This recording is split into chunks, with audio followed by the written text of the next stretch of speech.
Hello and welcome back to the channel. My name is Darth Raz. Today I want to share some tips and tricks that will help you win more of those tough jetpack cargo battles. This temporary game mode has been really great fun, especially since it's one of the most balanced game modes in Battlefront 2. Everyone has the same abilities and weapons, which creates an even playing field, something that other modes are lacking right now. Cough cough, HVV cough cough. If this video helps you claim a cargo, please feel free to like and subscribe, as I have a ton more content on the way showing you how to dominate the battlefront. With all of that said, let's get to the point. First, I want to talk about the two blasters available in this mode, the SE-44C pistol and the A280 rifle.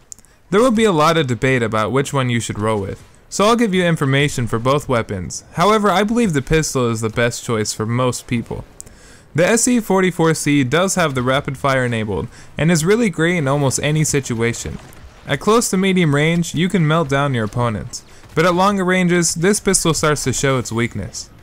If you don't pace your shots, you will have a ridiculous spread, making it very hard to hit your target, and when you do, it does very little damage.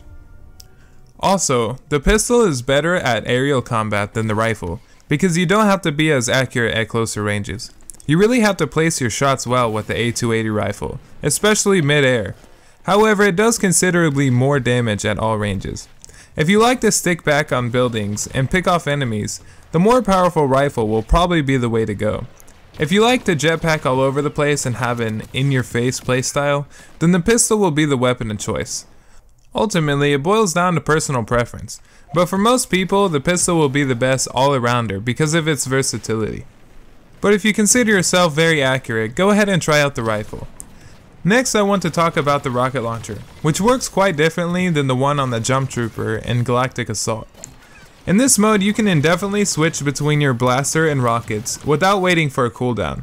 You can fire up to 2 rockets back to back before having to cool down. And if you watch the little cooldown ring next to your reticle, you can fire another as soon as the gauge fills up enough, or wait until it fills completely to have another 2 rockets ready.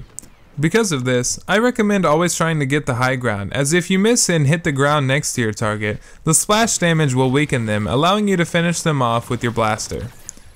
This is a great 1-2 combo that I use a lot in this mode, so don't forget to switch weapons while you're waiting on that rocket cooldown.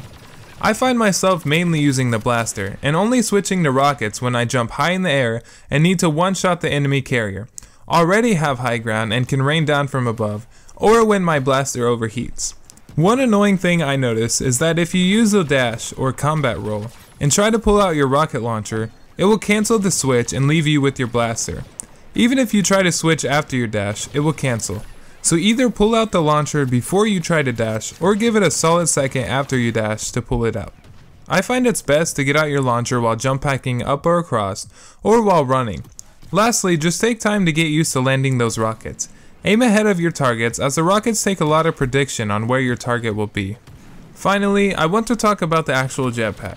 You have your 2 basic abilities, either jumping up or across, but you can dash or combat roll, which uses the jetpack to send you whichever direction you're holding.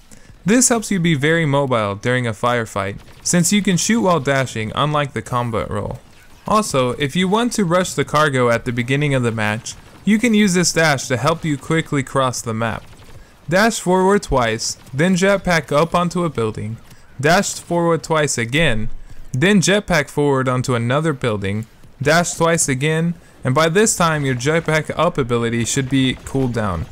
You can keep this combo going almost endlessly, and it's the fastest way to get around. If you are carrying the cargo, try to use this to your advantage.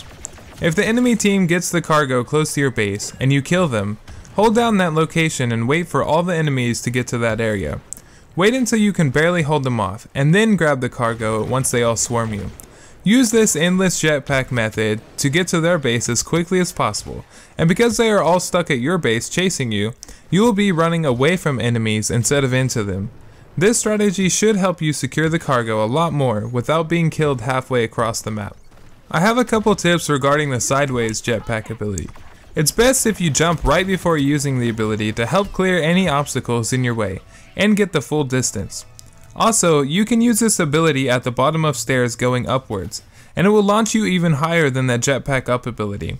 So if you need to get high ground but already use the up ability, try this out. Lastly, all the jetpack abilities go in the direction you're pressing when it's initiated, so be mindful of that. Once in the air, you can only slightly modify your direction. Alright, and there you have it. With these tips and tricks, you should have no problem helping your team to victory.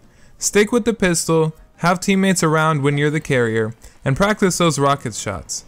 If you enjoyed this video, please leave a like and subscribe, and let me know in the comments what you would like to see next. And as always, may the force be with you.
Approaching!